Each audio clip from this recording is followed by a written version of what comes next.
Le centre névralgique du sport en ce mois de janvier, c'est l'Arabie Saoudite. La Supercoupe d'Espagne de foot commence aujourd'hui. Le Dakar est parti dimanche et les défenseurs des droits de l'homme protestent. Pour vous, ça prouve que le sport doit élargir son horizon et devenir plus citoyen. Le sport ne peut plus être totalement hors sol. On n'est plus en 1978. À ce moment-là, toute la planète foot s'était retrouvée à la Coupe du Monde en Argentine, en pleine dictature du général Videla.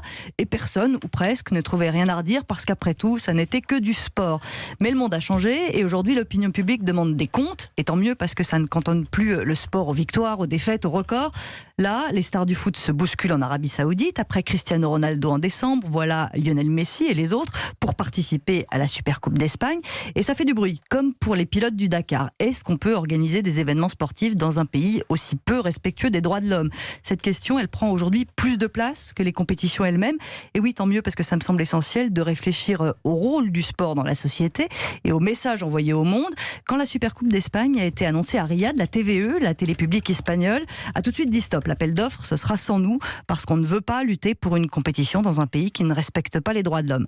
Alors je suis pas sûre qu'ils aient raison, mais l'important c'est de susciter un débat et de ne plus voir le sport en vase clos, peu ou pas préoccupé par le monde qui l'entoure. Pour vous, il faut quand même aller disputer des compétitions sportives en Arabie Saoudite ? Oui, mais pas à n'importe quelle condition. Quand j'entends l'ancien pilote Hubert Auriol dire que les participants au Dakar ne sont pas là pour être les porte-parole des droits de l'homme parce que ça n'est pas leur rôle, je pense qu'ils se trompent lourdement. Ils ne peuvent pas juste être là pour faire vrombir leur moteur sur les jolies dunes saoudiennes et oublier les 187 exécutions qui ont eu lieu en 2019 dans le pays.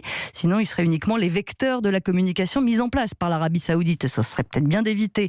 En revanche, on peut dire que le sport peut faire bouger les lignes et donc qu'il a une utilité en Arabie Saoudite, comme quand les femmes ont été autorisées à aller au stade à Riyad pour la Supercoupe d'Italie. Alors, elles devaient être accompagnées, elles étaient dans une tribune spéciale, on est très loin de la panacée, mais au moins il y a eu discussion et avancée microscopique. Pour moi, c'est peut-être ça le rôle que doit tenir le sport aujourd'hui, et c'est pour ça que c'est une bonne chose peut-être d'aller en Arabie Saoudite, faire du sport de haut niveau, être organisateur d'événements sportifs, c'est d'abord être citoyen, il faut peut-être l'assumer.